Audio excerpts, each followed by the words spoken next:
How to fix message could not be sent on Instagram on Android or iOS phone. Hello guys, in today's video I'm gonna show you how to fix this problem easy and quick. First restart your phone and then turn off your Wi-Fi and close all the applications in the background, and then try again and turn on your Wi-Fi. And if that doesn't fix it, let's move to the next step. Go to Play Store or App Store and make sure your Instagram is updated. Just see if there is an update here and click on it.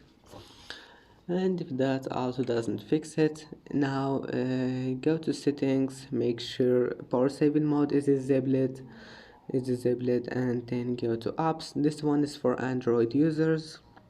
Apps again, then click Instagram, go to storage, clear cache, and then click force stop. And I hope that can fix your problem, and see you in the next video.